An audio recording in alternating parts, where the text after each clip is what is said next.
Hello viewers, welcome back to my channel journey with Monica. ఇవాల్టి special వచ్చేసి మసాలా వంకాయ are గుత్తి వంకాయ కర్రీ అంటారు. Very special curry. Even though non vegetarians వాళ్ళకు కూడా ఈ కర్రీ అంటే చాలా ఇష్టపడతారు. దానికి ఈక్వల్గా ఉంటుంది. First of all stove on చేసి ఒక కప్లో పల్లీలు తీసుకొని వేయించాను దోరగా. నెక్స్ట్ 1 టేబుల్ స్పూన్ నువ్వులు తీసుకొని వేయించాను. ఇది పౌడర్ చేసిందనమాట. ఆ రెండిటితో పాటు నేను సాల్ట్, పసుపు, కారం, ధనియా పౌడర్, 1/2 టేబుల్ స్పూన్ అల్లం పేస్ట్ వేసి ఫైన్ పౌడర్ చేశాను.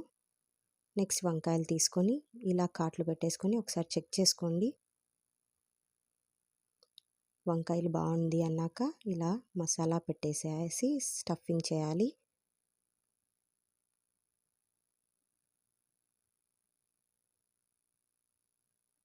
ఇలా స్టఫింగ్ అయిపోయిన తర్వాత స్టవ్ ఆన్ చేసుకొని ఒక 3 టేబుల్ స్పూన్స్ ఆయిల్ వేసుకోవాలి. మసాలా వంకాయ కాబట్టి ఆయిల్ ఎక్కువ ఉంటే చాలా టేస్టీగా ఉంటుంది. దెన్ నెక్స్ట్ 1/2 టీ స్పూన్ జీలకర్ర, 1/2 టీ స్పూన్ ఆవాలు, ఒక రెబ్బ కరివేపాకు వేసి అవి చిటపట అన్నాక ఒక ఆనియన్ కట్ చేసి వేసాను. సో స్టవ్ వచ్చేసి మీడియం ఫ్లేమ్లో పెట్టుకోండి. ఆనియన్ బ్రౌనిష్ కలర్ వచ్చే వరకు వేయించాలి. ఇలా వచ్చాక స్టఫింగ్ చేసిన వంకాయలు వేసేయండి. కొన్నిటికి నేను స్టఫింగ్ చేయలేదు, సో చెక్ చేసేటప్పుడు నాకు మంచిగా అనిపించింది, ఇలా చేశాను. సో స్టఫింగ్ చేసినవి వేసిన తర్వాత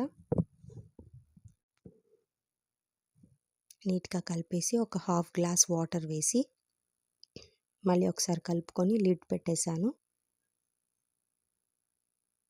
ఇలా పెట్టేస్తే లోపల నుంచి వంకాయ మొత్తం మగ్గుతుంది. ఒకసారి ఓపెన్ చేసి చెక్ చేశాను, మంచిగా వంకాయ ఉడికింది.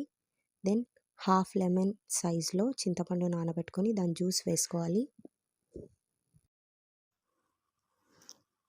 నెక్స్ట్ కొంచెం బెల్లం తీసుకొని వేసుకోవాలి. బెల్లం వేయడం వల్ల టేస్ట్ చాలా బాగుంటుంది. నెక్స్ట్ మనం వేసుకున్న మసాలాలో 50% స్టఫింగ్ అయిపోయింది. నెక్స్ట్ అనదర్ 50% ఇప్పుడు వేసి స్లోగా మిక్స్ చేయాలి. స్టవ్ మాత్రం సిమ్ మోడ్లో పెట్టుకోండి, లేకపోతే గడ్డలు కడుతుంది. చూడండి, ఆయిల్ పైకి తేలుతుంది. ఆల్మోస్ట్ అయిపోయింది. ఇలా ఆయిల్ అంతా పైకి వచ్చిన తర్వాత ఒక 2 to 3 మినిట్స్ పెట్టేసి స్టవ్ ఆఫ్ చేసేయాలి. గుమగుమలాడుతూ మసాలా వంకాయ కర్రీ రెడీ.